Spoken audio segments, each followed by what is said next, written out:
Hello everyone. तो आज के हम वीडियो में बैंक अकाउंट का क्वेश्चन नंबर 25 कर रहे हैं। तो लास्ट वीडियो में मैंने आपको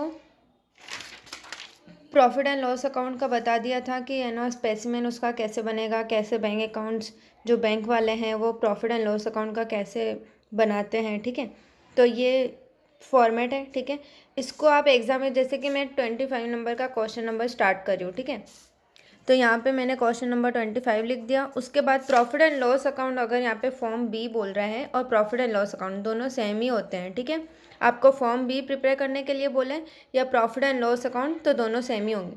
तो आपको सबसे पहले क्या करना है, प्रॉफिट एंड लॉस अकाउंट का पूरा ऐसा एज इट इज़ बना देना है। ठीक है, income, expenditure, profit and loss, appropriation. ठीक है, और फिर उसके बाद है 13, 14, 15, 16 ये शेड्यूल है। तो ये शेड्यूल आपको बनाने हैं, जो कि मैंने यहाँ पे बना दिए हैं 13, 14, 15 एंड 16। ठीक है, अब सम स्टार्ट करना है। अब सम कैसे स्टार्ट करना है, देखो सबसे पहले आप यहाँ पे देख लेना, यहाँ से ये कंप्लीट करके फिर एडिशनल इन्फॉर्मेशन कर देंगे हम। ठीक है, तो शेयर कैपिटल है 80 लाख। ठीक है, तो 80 लाख है शेयर कैपिटल, तो वो आ जाता है बैलेंस शीट में, तो इसकी एंट्री यहाँ पे हम नहीं करेंगे। ठीक है, लोन इंटरेस्ट, तो हम अगर लोन लेते हैं, मैंने आपको फर्स्ट वीडियो में वही समझाया है कि हम ये कहाँ कौन सी एंट्री करेंगे। लोन लेते हैं बैंक से, ठीक है, तो हम इंटरेस्ट पे करेंगे बैंक को। ठीक है, तो इंटरेस्ट पे करेंगे तो बैंक के लिए क्या होगा, हमको बैंक के अकॉर्डिंग सोचना है कि बैंक क्या करेगी, तो उनके लिए क्या होगा, अर्न होगा इंटरेस्ट। तो हम कहाँ पे लिखेंगे, शेड्यूल नंबर 13 में आपको सीधा डायरेक्ट यहाँ पे लिख देना है लोन इंटरेस्ट। ओके, 10 लाख है अमाउंट, तो 10 लाख। उसके बाद ओवरड्राफ्ट पे भी इंटरेस्ट मिलेगा। ठीक है, तो यहाँ पे लिख देंगे ओवरड्राफ्ट,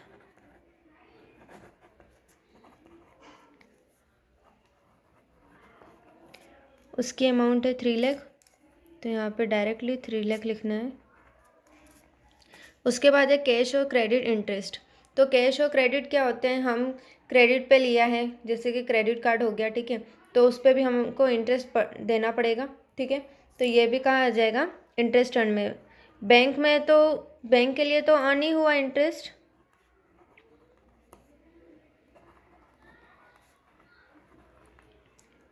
$2,50,000 है। उसके बाद है रिपेयर ऑफ असेट्स। अब बैंक कोई भी उनके पास असेट है, उनका रिपेयर करवा रही है, तो उनके लिए क्या हो गया, एक्सपेंसेस हो गया। तो हम कहाँ पे लिख देंगे, ये शेड्यूल नंबर 16 में। ठीक है,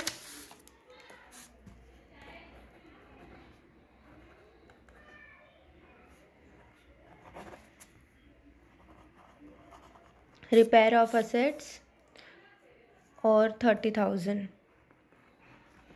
ठीक है, उसके बाद है लो चार्जेस। तो लो चार्जेस भी क्या हो जाएंगे, हमारे बैंक के लिए एक्सपेंसेस हो जाएंगे।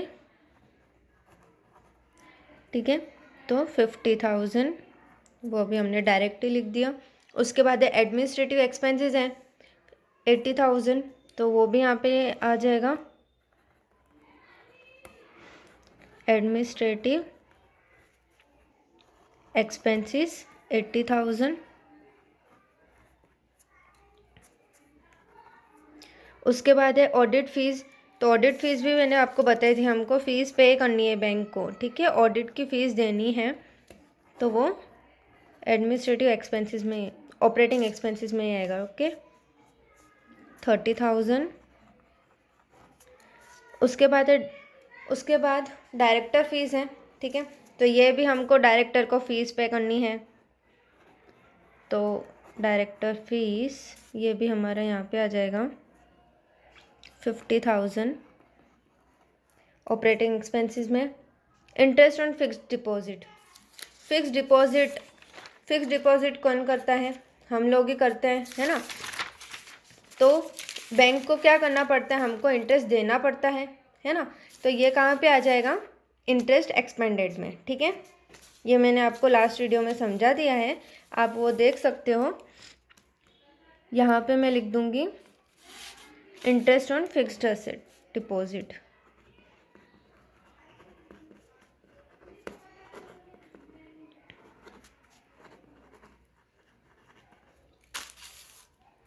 2,20,000।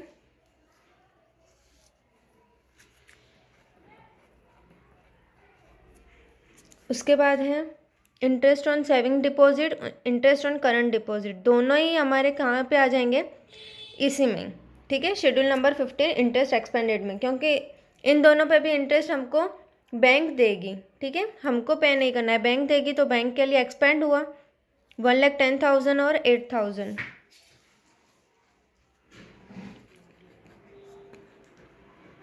इंटरेस्ट ऑन सेविंग डिपॉजिट 1,10,000 और इंटरेस्ट ऑन करंट डिपॉजिट 8,000, ठीक है। उसके बाद है डिस्काउंट रिसीव्ड इन बिल्स। अब बिल्स पे हमको डिस्काउंट मिल रहा है 42,000, ठीक है, तो ये हमारा आ जाएगा इंटरेस्ट अर्न में, ठीक है।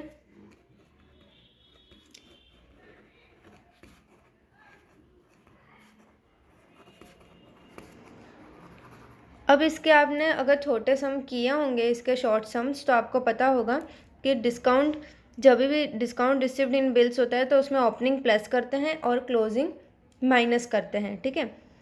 अगर नहीं किया है तो मैं अपलोड करूँगी 2-3 दिन में वीडियो वो वाला, तो वो देख लेना। तो अभी यहाँ पे क्या है, हमारा डिस्काउंट रिसीव्ड बिल्स 42,000 है, ठीक है। अब प्लस करेंगे opening.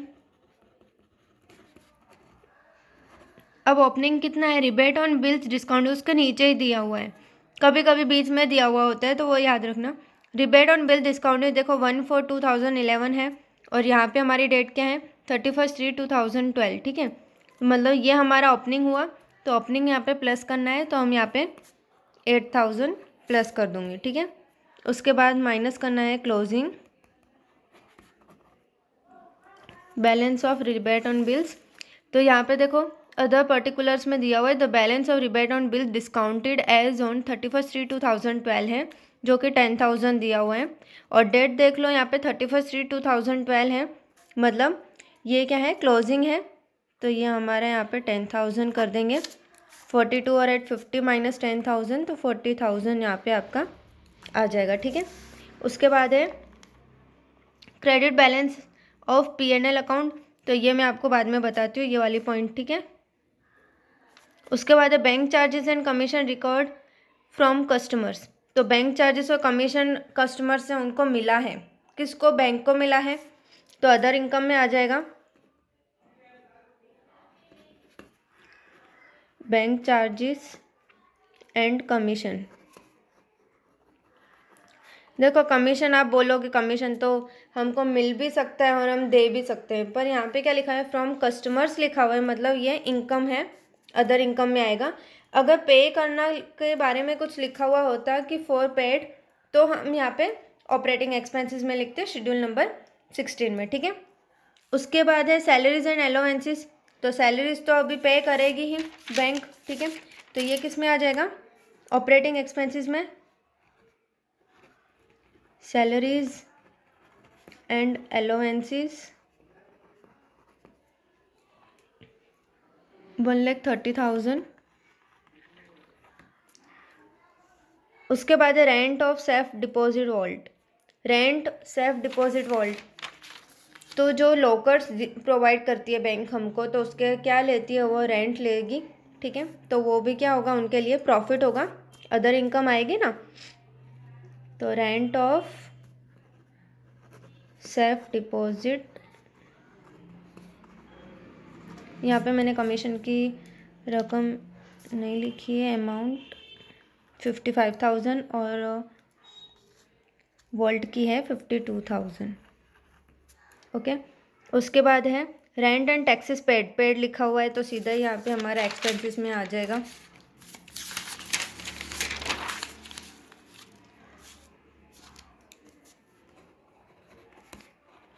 Rent and taxes paid 12,000। उसके बाद है सन्ड्री एक्सपेंसेस, तो वो भी यहाँ पे आ जाएगा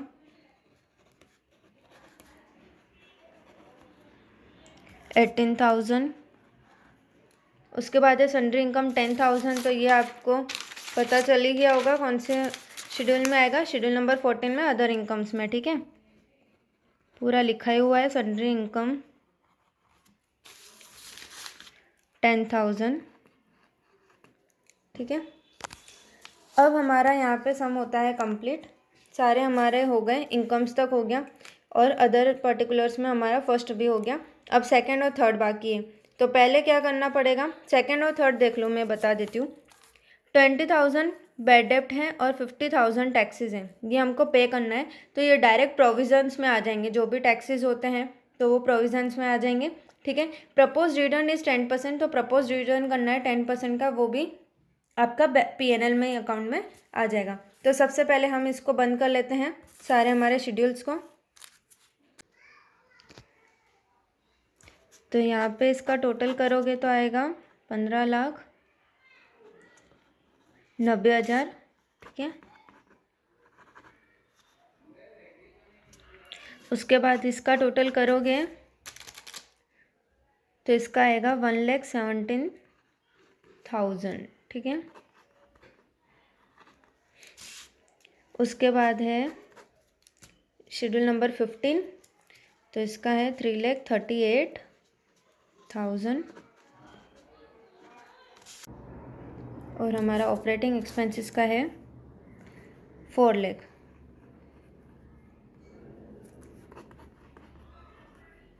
अब इसको ट्रांसफ़र करना है हमको प्रॉफिट एंड लॉस अकाउंट में, ठीक है। तो सबसे पहले जो इंटरेस्ट यहाँ पे देखो इनकम है, इंटरेस्ट अर्न है 13 नंबर का, शेड्यूल नंबर 13 का टोटल लिख देना है 15,90,000।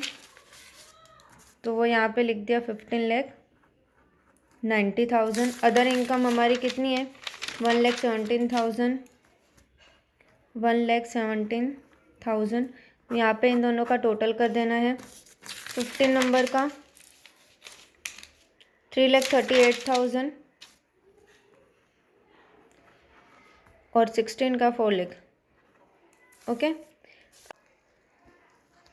अब उसके बाद है प्रोविज़न एंड कंटीजेंसीज।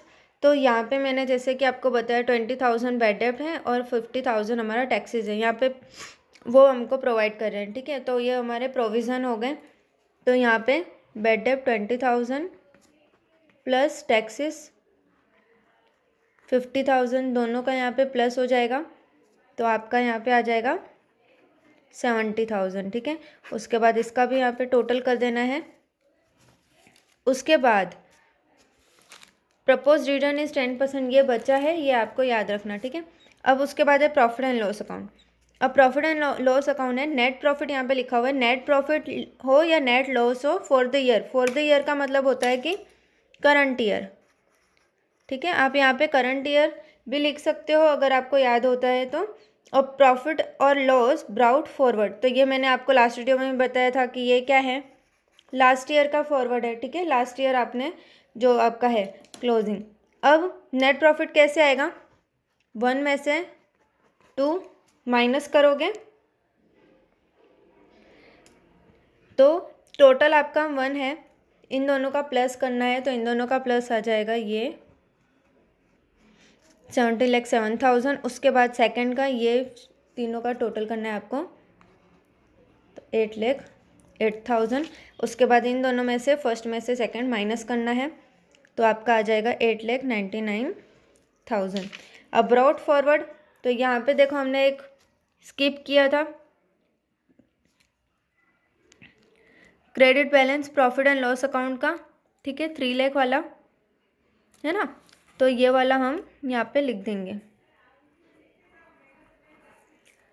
अब इन दोनों का यहाँ पे टोटल करेंगे तो क्या आ जाएगा 11,99,000, ठीक है। उसके बाद है स्टेटरी रिजर्व। स्टेटरी रिजर्व आपको यहाँ पे कुछ नहीं बोला है, पर आपको कंपलसरी निकालना है एवरी सम में, ठीक है।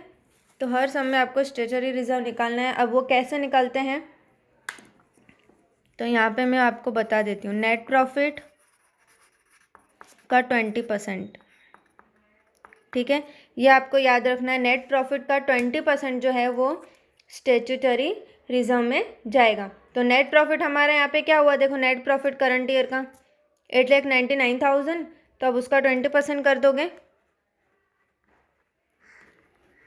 इसका 20% करोगे तो आपका आ जाएगा 1,79,800, ठीक है। अब है transfer to government propose dividend. अब प्रपोज डिविडेंड हमको बोला है, तो यहाँ पे डिविडेंड कितना रखने को बोला था, 10% डिविडेंड रखना है। तो कैपिटल पे आएगा, डिविडेंड किस पे मिलता है हमको, शेयर्स पे। 80 लाख के हैं तो 10 लाख तो 8 लाख आ जाएगा, तो यहाँ पे मैंने 8 लाख लिख दिया। उसके बाद सी टोटल 3 और टोटल 4, ये दोनों टोटल सेम होने चाहिए, ठीक है। तो ये और ये यहाँ पे मैं सेम लिख दूँगी, अमाउंट 11,99,000।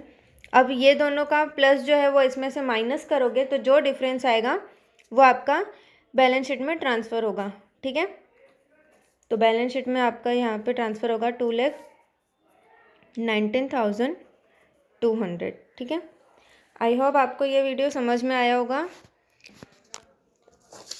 और मैं आपको बता देती हूँ, देखो ये पूरा सम है, आपको स्क्रीनशॉट लेना हो तो ओके। तो नेक्स्ट वीडियो में हम बैलेंस शीट का मैं आपको सम करवाऊँगी। Okay, thank you.